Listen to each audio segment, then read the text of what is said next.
Blogger has played an essential role in displaying the development of our final products. The blog allows us to write posts to keep our work updated, and it's easy to embed images, screenshots and audio to visually support any text.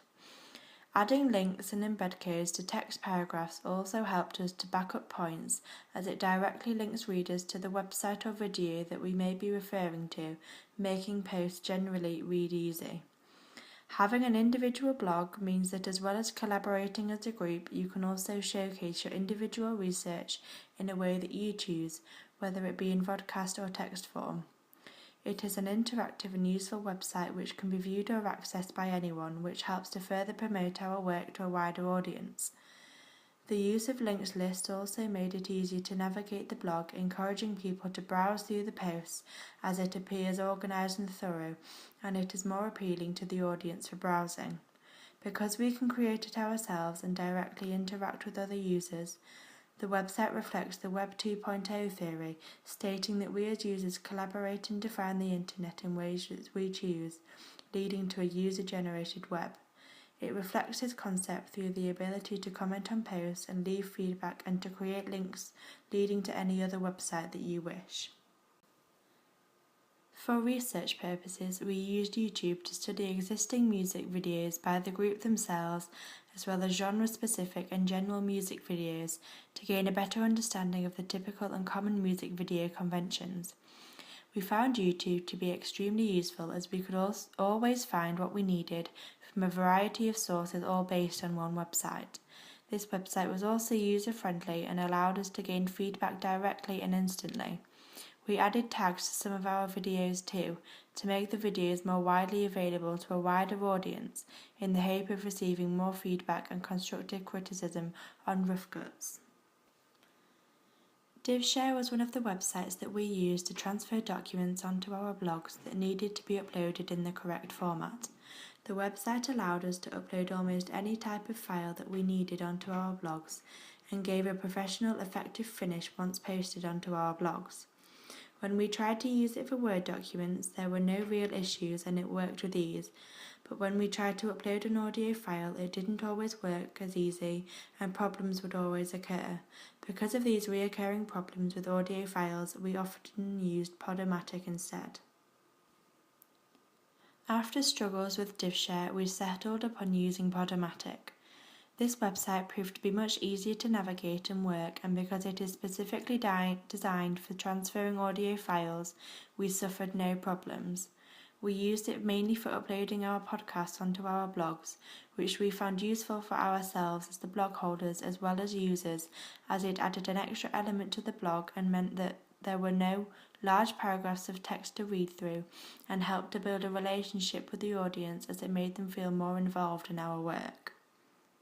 Using fan forums has enabled us to directly ask our target audience and the Atomic Kitten fanbase questions about the group, and prove very useful in gaining extra knowledge about our target audience. Fan forums tend to be interactive, meaning you can post your material into the forum for fans to view, and we found this element of these websites very useful in the sense that we could post rough cuts and sample videos and receive feedback from the other users. We chose to use Gmail for sending emails, as it is linked to Blogger and YouTube via our Google Plus account, meaning we only needed to create one account for all of these websites, and we only needed this one account throughout our research and planning. We use this email service as a way of contacting the cast and the record label for consent to use the track, as it is a fast, direct and professional service which made it easy for us to use. We also used Facebook as a means of contacting each other, although this was only used for communication between the production group, as we felt it was unprofessional to contact cast members in this way. To update people on our progress further, we posted photos to the photo sharing app Instagram.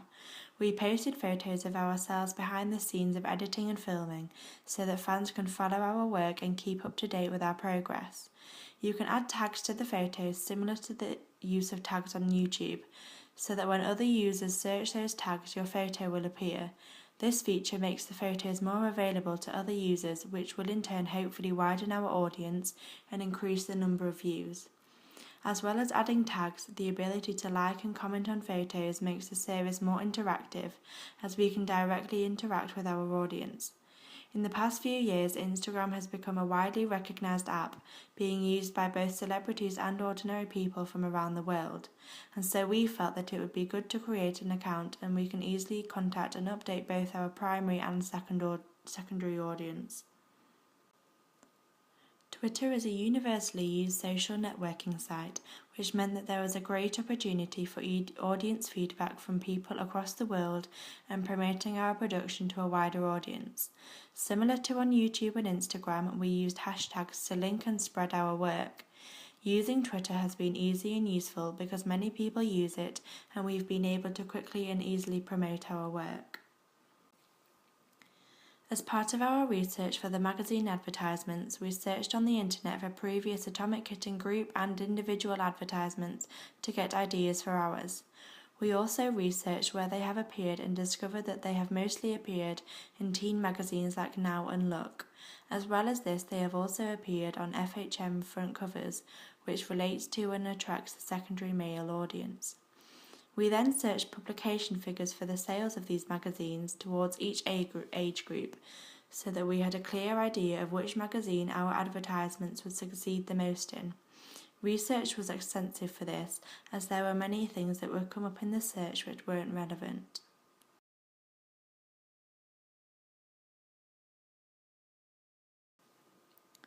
For filming our video and taking pictures for our mag ads and digipack, we used a HD Canon Allegria HF R36 video camera, so that the material was of the best quality for our budget.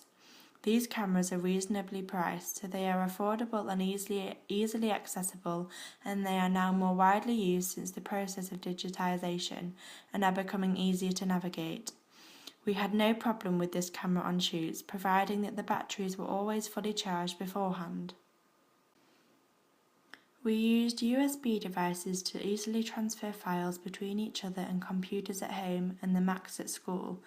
The HD camera required an SD card for storing the files when filming, and to transfer this footage onto the computers ready for editing, we used an SD card reader. Final Cut Pro X was the software that we used for creating our video. It has a wide range of effects, titles and editing tools which we used to shape our video into almost exactly how we wanted it. One of the main effects that we used throughout the video was layering, which was one of the more complicated techniques to complete, as we had to make sure that the opacity of the shots were just right and that the layering blended well with the underlying shot so as to maintain the continuity of the editing. Another effect which we used on more than one occasion was the split screen, as it offered an alternative to layering whilst also showing more than one shot at a time, and also helped to portray the character's emotions and thoughts effectively. Because we have used this software before, our skills and knowledge have been greatly enhanced, and we have been able to use more effects and tools than we have done previously, because we have become more familiar with its navigation and the outcomes of all the possible choices. However, there were still some tools that required outside help from classmates and online tutorials, as we couldn't work them ourselves or they weren't achieving what we wanted. In some cases, we had to rethink sections of the video and edit them according to what we could carry out, rather than what we wanted to achieve at the end. This software is becoming more frequently used by major film producers, as it offers a massive variety of effects and alternative transitions to make videos more interesting and fun to watch. Adobe Photoshop was used for creating our digipack and magazine advertisements. I had previously used Photoshop, and so I was relatively familiar with the software. However, I did need reminding on how to carry out the more complicated techniques.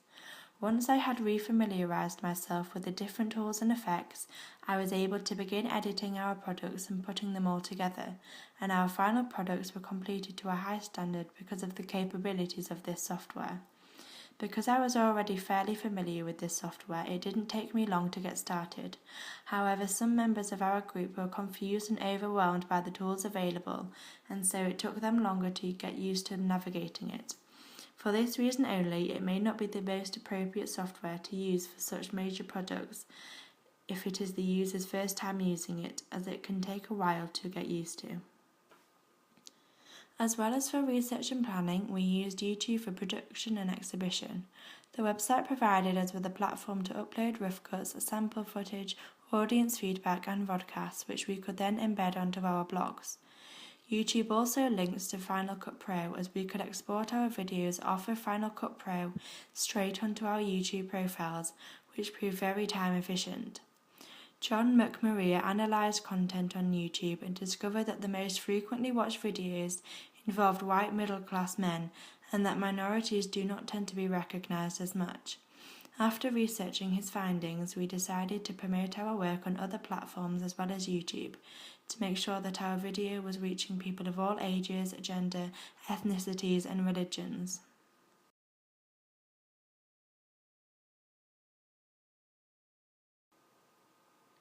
We used Blogger for our evaluations as well as researching and planning. The use of links lists made finding previous research to anchor points made in our answers much more convenient and less time-consuming. We have also created our evaluation questions on Blogger, using both text form and embedding videos and other types of files, which ties in all of our work completed over the past few months.